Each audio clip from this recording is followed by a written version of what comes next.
Luffy बिल्कुल अलग सोच के साथ अपनी फाइट जारी रखता है। लूफी कहता है, बिल्कुल, अपने आप को मजबूत तो बनाना पड़ेगा ना, आखिर एक पायरेट तो हूँ। आप लोगों में बहुत से लोग वीडियोस देखते हैं मगर सब्सक्राइब और लाइक नहीं करता, तो प्लीज़ लाइक करना। तो एपिसोड के स्टार्टिंग होते ही ब्लैक कैट पायरेट्स ये सब देखकर हैरान रह जाते हैं।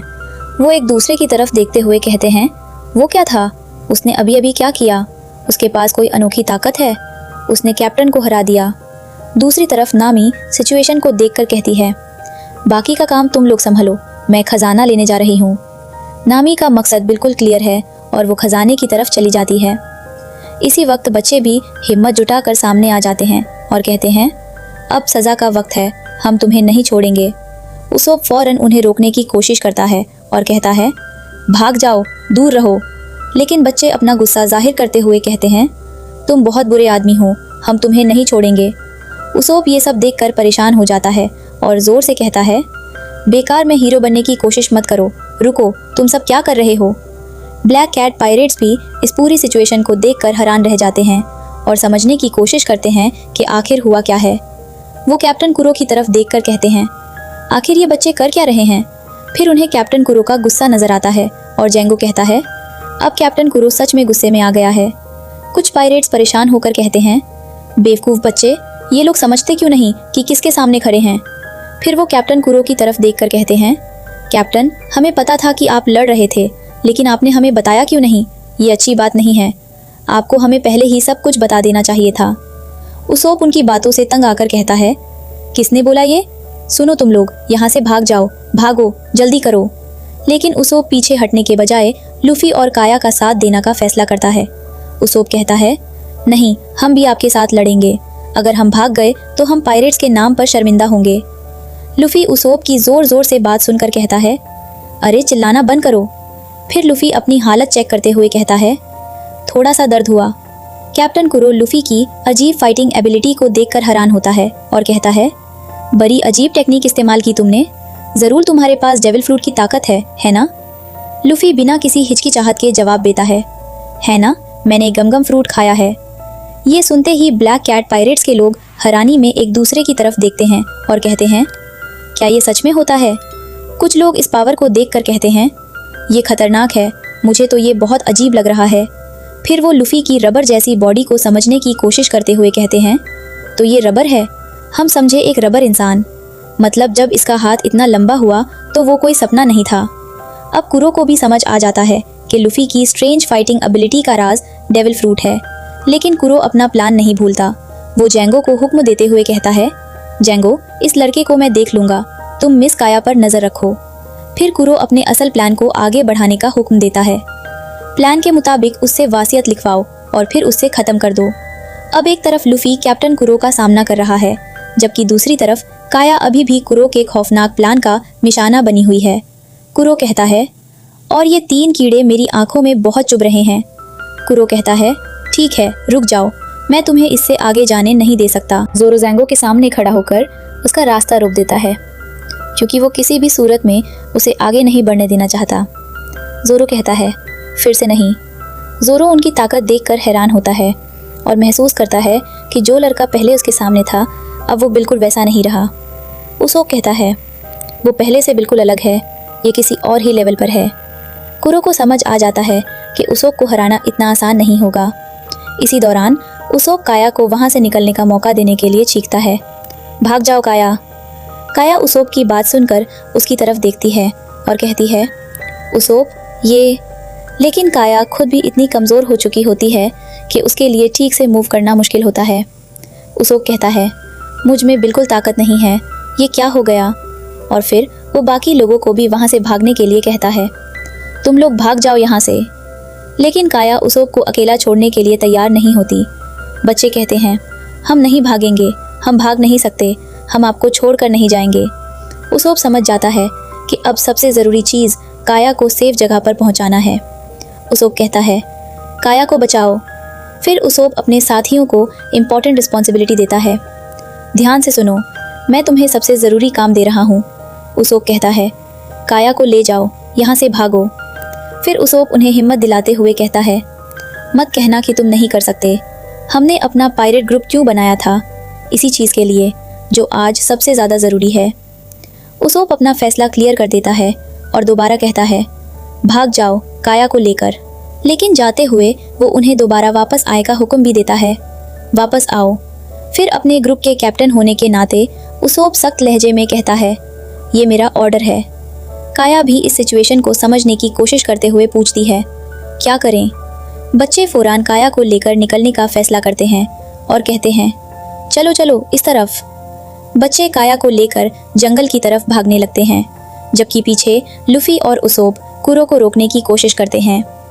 जोरो ये सब देखकर उसोप के फैसले को समझ जाता है और कहता है, लगता कमज़ोर है लेकिन है बहादुर। इसने बच्चों को भागने का रास्ता दे दिया। बच्चों को पता होता है कि जंगल का एरिया उनके लिए कोई मुश्किल जगह नहीं है। वो कहते हैं, जंगल हमारे अपने बगीचे की तरह है। कुरो को पूरा भरोसा होता है कि जंगल के अंदर भागने वाले लोग उससे ज़्यादा देर तक नहीं बच सकते। इसी वक्त जंगो भी सिचुएशन को देखकर हैरानी से कहता है, कैप्टन मैं तो बस देखता ही रह गया, ये बेकार लोग भला मुझसे कैसे बच सकते हैं?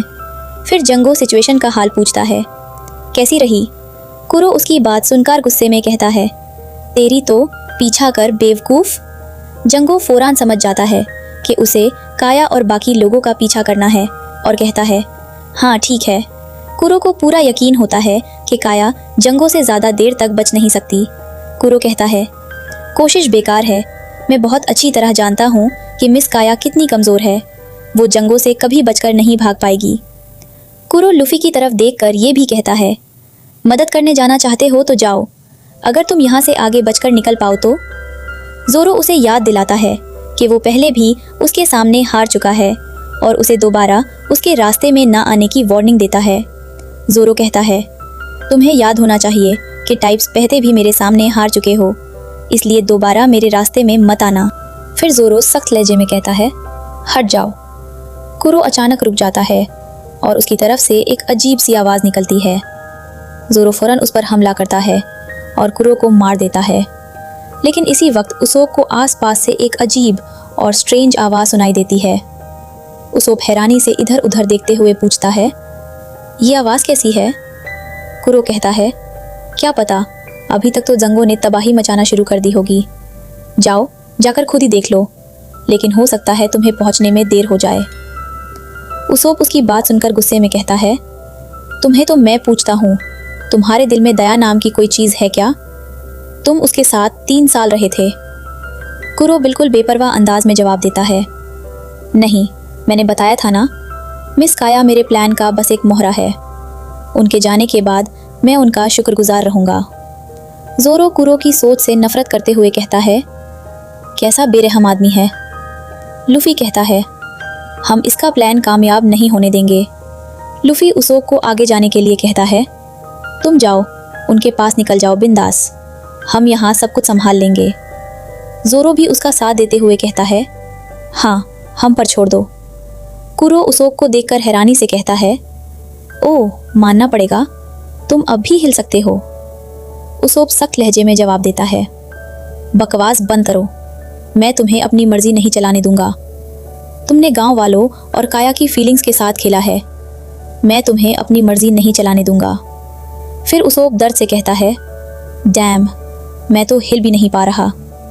कुरो उसोप को नीचा दिखाते हुए कहता है, तुम तो अव्वल दर्जे के बेवकूफ़ निकले, मैंने तुम्हें धोखा दिया। उसोप हैरानी से पूछता है, ये क्या बकवास कर रहे हो तुम? कुरो बताता है कि जो कुछ भी हुआ वो सब उसके प्लान का हिस्सा था। वो कहता है, ये सब मेरे प्लान का हिस्सा था। तुम्हारे जैसा छोटा मोटा चोर जो लुटेरा बनने के सपने देखता है कभी नहीं समझेगा। हमारे लिए तुम एक कीड़े से ज़्यादा कुछ नहीं हो। कुरो उसोप को ये भी समझाने की कोशिश करता है कि जंगो तक पहुंचना भी उसके लिए मुमकिन नहीं होगा। अगर तुम जंगो के पास पहुंच भी गए तो भी उसका सामना इस जंगम में कभी नहीं कर पाओगे। तुम्हारी भलाई इसी में है कि वहीं धूल चाटते रहो। लेकिन लूफी अपना फैसला पहले ही कर चुका होता है। वो कहता है, चाहे मैं उसके लायक हूँ या नहीं, चाहे मैं उससे जीत ना पाऊँ, मैं उसे बचाऊंगा। मैं उस पायरेट ग्रुप का कैप्टन हूँ और समंदर का बहादुर योद्धा हूँ। मैं तुम्हें इस गांव को हाथ भी नहीं लगाने दूंगा। लूफी की बात सुनकर कुरो हैरान रह जाता है और कहता है, क्या हो गया इसे? इतना चिल क्यों रहा है? अरे देखो, वो रो रहा है। फिर कुरो लूफी की डिटर्मिनेशन देखकर अजीब सी हंसी हंसने लगता है। लूफी कहता है, बड़ी हंसी आ रही है। इसी वक्त ज़ोरो सिचुएशन को समझते हुए लूफी से कहता है, लूफी, मैं उस हाइपनोटिज्म वाले का पीछा करूँगा, तुम कहो तो रुक जाओ। लूफी जवाब देता है, नहीं, लेकिन जल्दी करना। ज़ोरो कहता है, शुक्रिया। फिर ज़ोरो बताता है कि अगर वो अकेला होता तो और तेज़ी से जा सकता था, लेकिन सामने जंगली इलाका है, इसलिए उन्हें पकड़ने में मुझे तुम्हारी मदद चाहिए। ज़ोरो आगे बढ़ता है और रास्ते में कुरो उसे कहता है, रुक जाओ तुम, इस पहाड़ को पार करने की इजाज़त तुम्हें किसने दी? फिर लूफी खुद ही जवाब देता है, मैंने। लूफी उन्हें जल्दी से आगे जाने का मौका देता है और कहता है, जल्दी जाओ। लेकिन कुछ ही देर बाद लूफी हैरानी से कहता है, अरे वो फिर से गायब हो गया। फिर लूफी सिचुएशन को देखकर कहता है, चलो कोई नहीं, कम से कम वो पहाड़ तो पार कर गए। उधर कुरो दोबारा लूफी से बात करते हुए कहता है, लड़ाई शुरू करने से पहले मुझे तुमसे एक सवाल पूछना है। जब तुम इस गांव के हो ही नहीं तो फिर यहाँ दखल अंदाजी क्यों कर रहे हो? लूफी बिना दारे जवाब देता है, क्योंकि इस गांव में एक आदमी है जिसे मैं मारने नहीं देना चाहता। कुरो को यह जवाब अजीब लगता है और वो पूछता है, ओह अच्छा, इतनी छोटी सी बात के लिए तुम अपनी जान देने को भी तैयार हो? लूफी कहता है, ओह अच्छा, इतनी छोटी सी बात के लिए तुम अपनी जान देने को भी तैयार हो? लूफी सीधा जवाब देता है, मैं जान दे दूंगा। लूफी हैरानी से कहता है, अभी ये किसने कह दिया जनाब? लूफी कहता है, वो तो अभी पता चल जाएगा। कुरो लूफी की बातों से तंग आकर कहता है, और कितना बोर करोगे मुझे? कुरो फौरन पूछता है, क्या कहा तुमने? इसी दौरान कुरो की मूवमेंट और अटैक के बीच एक चीज टूट जाती है। कुरो कहता है, वो तोड़ दिया। फिर पायरेट्स लूफी की असली ताकत को महसूस करते हुए कहते हैं, वो स्ट्रॉ हैट मुझे कुछ ज्यादा ही ताकतवर लग रहा है। एक पायरेट फौरन जवाब देता है, नहीं, कैप्टन कुरो से ज्यादा नहीं होगा। कुरो उस नाम को सुनकर गुस्से में कहता है, इस नाम से बुलाना बंद करो। अब कुरो अपने असली मकसद के बारे में बताता है। वो कहता है, अब तक तुम्हें समझ नहीं आया? ये पूरा प्लान मैंने इसीलिए बनाया है ताकि कैप्टन कुरो का वजूद मिटा सकूं। कुरो कहता है, मैं थक चुका हूँ। उसकी आवाज़ में 3 साल की ज़िंदगी का गुस्सा और थकन साफ नजर आती है। वो कहता है, तुम जैसे लोगों के लिए प्लान बनाते बनाते जिन्हें तलवार चलाना तो आता है लेकिन दिमाग नहीं, जब देखो तब मरीन्स और बाउंटी हंटर्स मेरा पीछा करते रहते हैं। कुरो कहता है, आखिर कोई कब तक इतना कुछ सहेगा?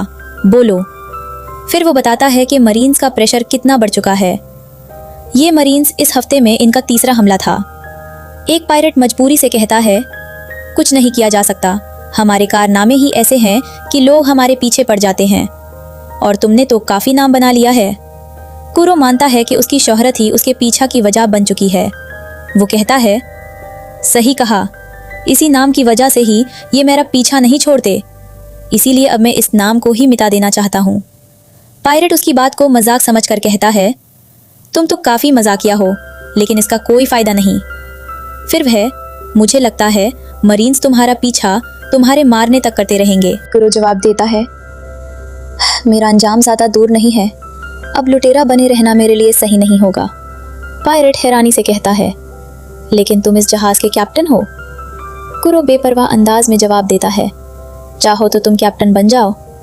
फिर कुरो अपनी थकान और इस जिंदगी से तंग आने का इजहार करते हुए कहता है, लेकिन मैं अब इस रोज़ रोज़ के झांझट से पक चुका हूँ, इसीलिए कैप्टन कुरो ने फैसला कर लिया था कि सबके सामने अपनी जान देने का नाटक करेगा, ताकि उसका असली प्लान किसी के सामने ना आ सके।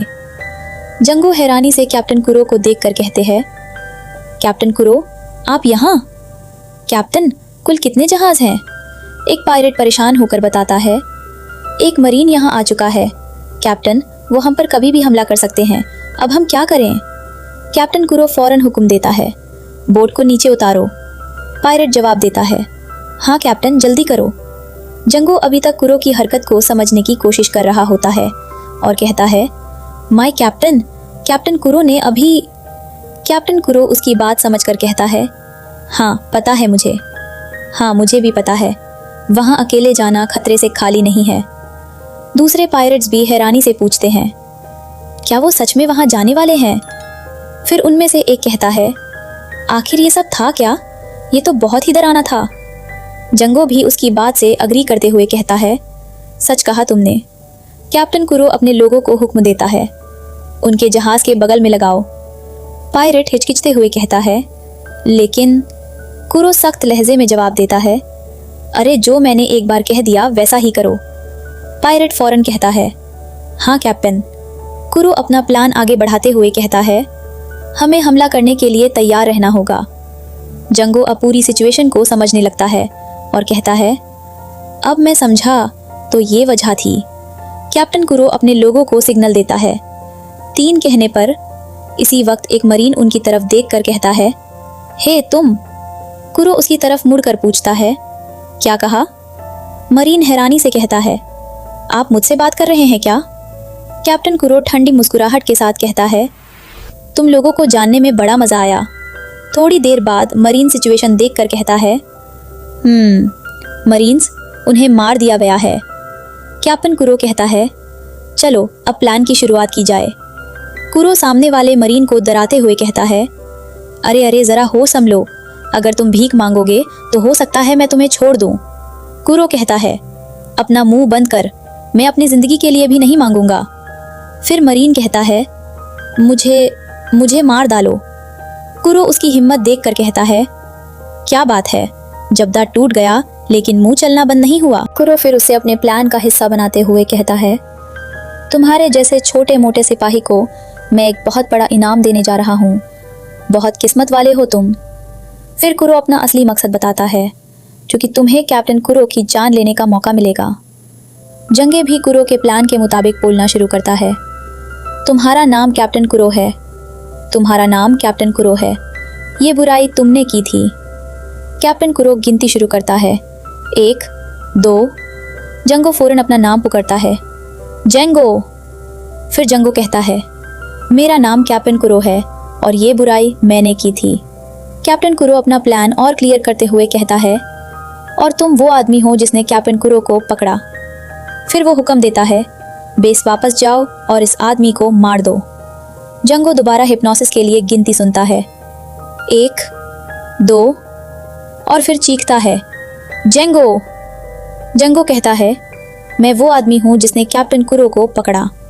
एक पायलट ये सब देखकर कहता है, आप फिर से वही कर रहे हो वाइस कैप्टन।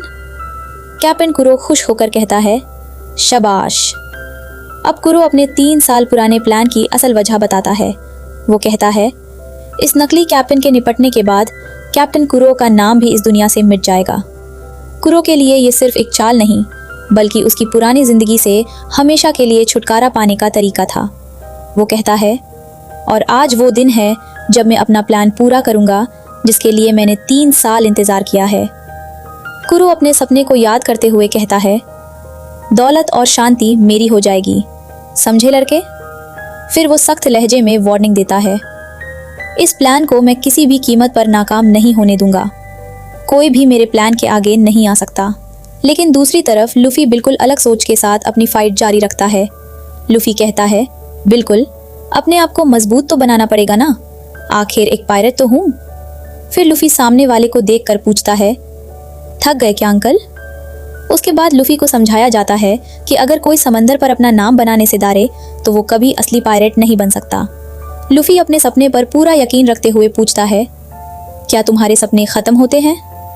फिर लूफी अपने इरादे को और मजबूत करते हुए कहता है, नहीं, वहां से मेरा सफर शुरू होता है, क्योंकि मेरे लिए ये सिर्फ एक शुरुआत है।